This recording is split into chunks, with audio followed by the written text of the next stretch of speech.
सारा आकाश चौथा अध्याय।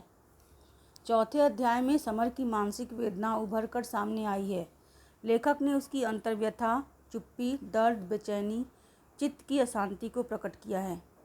समर ने व्यायाम की दृष्टि से शाखा जाना शुरू कर दिया था और विवाह से पूर्व संध्या के समय वह बौद्धिक भी जाता था, पर विवाह के बाद मानसिक उथल पुथल के कारण वह कहीं नहीं जा सका। प्रभा आंधी की तरह उसके जीवन में आई और लहर की तरह चली गई। समर को लगता था कि जैसे कोई बहुत बड़ी दुर्घटना होकर चुकी हो। उसने माँ को किसी से कहते सुना, अपने लड़कों को लड़कियों की क्या कमी, हम तो समर की दूसरी शादी कर देंगे।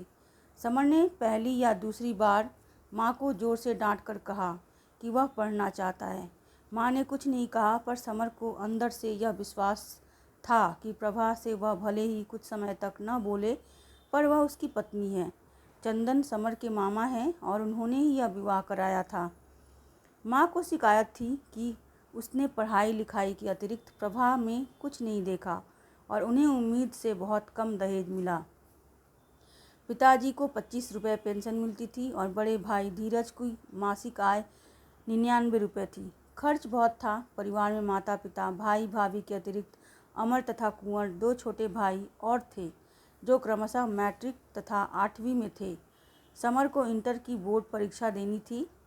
घर में समर से 2 साल छोटी बहन मुन्नी भी थी। 2-3 साल पहले 16-17 वर्ष की उम्र में पढ़ाई छुड़ाकर किसी तरह कर्ज लेकर उसका विवाह किया गया था। उसका पति और सास उस पर अत्याचार करते थे। 1-1.5 साल के बाद सास के मरने पर पता चला कि उसके पति का संबंध गैर महिला से है। उसको वह घर ले आया। मुन्नी से वह अपनी और उस गैर महिला की सेवा कराता और 2-2, 3-3 दिन तक उसे खाना नहीं देता। उसके हाथों पर पलंग के पाए रखकर अत्याचार करता।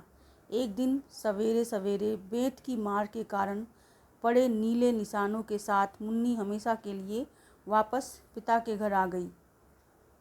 मुन्नी उदास रहती थी। अंदर ही अंदर उसे कोई चीज़ पीसे जा रही थी। 18-19 वर्ष की चमकते मोती सी उम्र झुर्रियों और दुख के पाले में मुरझा गई थी। बाबूजी ने बहुत प्रयत्न किया, बिरादरी का दबाव भी डाला, परंतु वह अपनी ससुराल न जा सकी।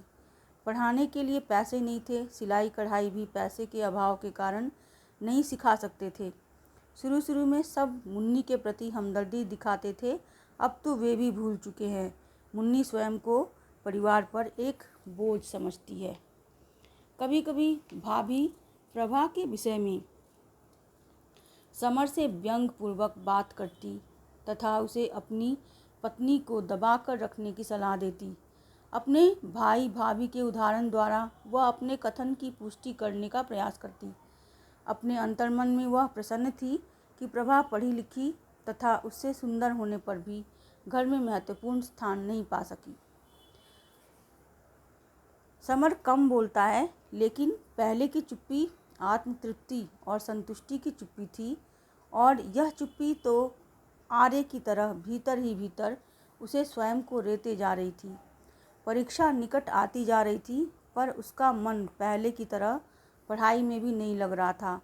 समीप आती बोर्ड की परीक्षाओं का ध्यान आते ही उसका मन भय से कांप उठता।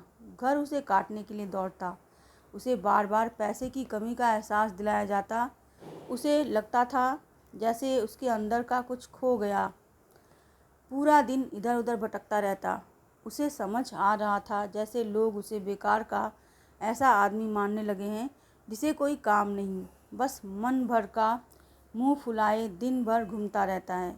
अवज्ञा और अनादर से आहत होकर वह पार्क में घंटों अकेला बैठा रहता।